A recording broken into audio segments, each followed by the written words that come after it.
You know where I go when we're dancing.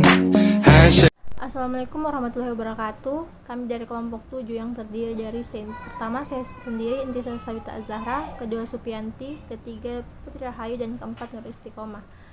Di sini kami akan membahas mengenai pengelolaan kelas dan setting kelas inklusif ramah pembelajaran. Pengelolaan kelas adalah usaha sadar yang dilakukan oleh guru untuk menciptakan dan memelihara kondisi belajar yang optimal, sehingga dapat terlaksana kegiatan belajar yang diharapkan. Kedua, tujuan pengelolaan kelas adalah menyediakan, menciptakan, dan memelihara kondisi yang optimal di dalam kelas, sehingga siswa dapat belajar dan bekerja dengan baik. Prinsip-prinsip pengelolaan kelas. Prinsip-prinsip pengelolaan kelas menurut Jamarah sendiri terdiri dari A. Hangat dan antusias.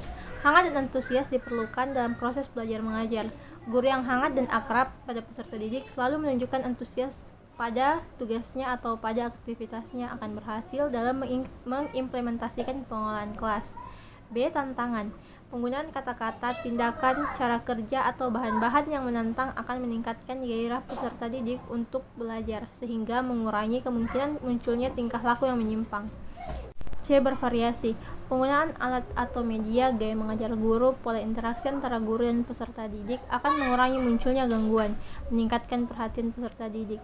Kevariasian merupakan kunci untuk tercapainya pengelolaan kelas yang efektif dan menghindari kejenuhan. D. Keluasan.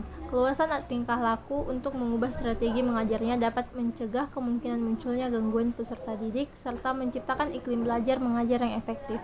Keluasan pengajaran dapat mencegah munculnya gangguan seperti keributan peserta didik serta menciptakan iklim belajar mengajar yang efektif. E. Penekanan hal yang positif. Penekanan hal yang positif yaitu penekanan yang dilakukan guru terhadap tingkah laku peserta didik yang positif daripada guru terhadap tingkah laku yang negatif. Penekanan tersebut dapat dilakukan dengan pemberian penguatan yang positif dan kesadaran guru untuk menghindari kesalahan yang dapat mengganggu jalannya proses belajar mengajar. F. Penanaman kedisiplinan. Tujuan akhir dari pengelolaan kelas adalah peserta didik dapat mengembangkan disiplin diri sendiri dan guru sendiri hendaknya menjadi teladan, mengendalikan diri dan pelaksanaan tanggung jawab. Kegiatan pengelolaan kelas secara garis besar terdiri dari yang pertama, pengaturan orang atau peserta didik. Pengaturan peserta didik adalah bagaimana mengatur dan menempatkan peserta didik dalam kelas sesuai dengan potensi intelektual dan perkembangan emosinya. Yang kedua, pengaturan fasilitas. Dalam mengelola fasilitas di dalam kelas, lingkungan fisik berupa sarana prasarana kelas harus dapat memenuhi dan mendukung interaksi yang terjadi, sehingga harmonisasi kelas dapat berlangsung dengan baik dari permulaan masa kegiatan pembelajaran sampai akhir. Strategi pengelolaan kelas. Menurut Donald P. Kashak yang dikutip oleh Rosada, menyarankan seorang guru harus dapat melaksanakan strategi pengelolaan kelas yang tepat diantaranya sebagai berikut. Yang pertama, menciptakan ruang kelas yang multidimensional dan juga buatkan rancangan proses pembelajaran yang menggambarkan keragaman kemampuan belajar tersebut.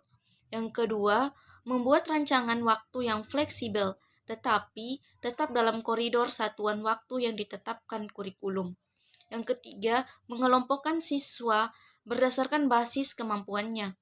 Yang keempat, mempersiapkan strategi pembelajaran untuk kelompok yang lamban dengan strategi yang tidak saja akan mengantarkan mereka memahami tugas-tugasnya, tetapi juga akan mampu meningkatkan kemampuan belajar siswa.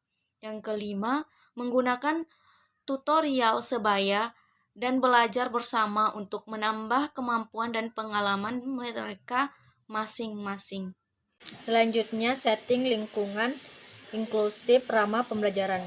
Lingkungan inklusif ramah terhadap pembelajaran yaitu lingkungan pembelajaran yang kegiatannya mendidik anak berkebutuhan khusus yang mengikuti pendidikan di sekolah reguler sesuai dengan anak, artinya pembelajaran yang berpusat pada anak dan keaktifan anak, serta ABK merasa aman dan nyaman mengikuti pembelajaran bersama siswa normal lainnya, sehingga mereka dapat hidup mandiri di kemudian hari.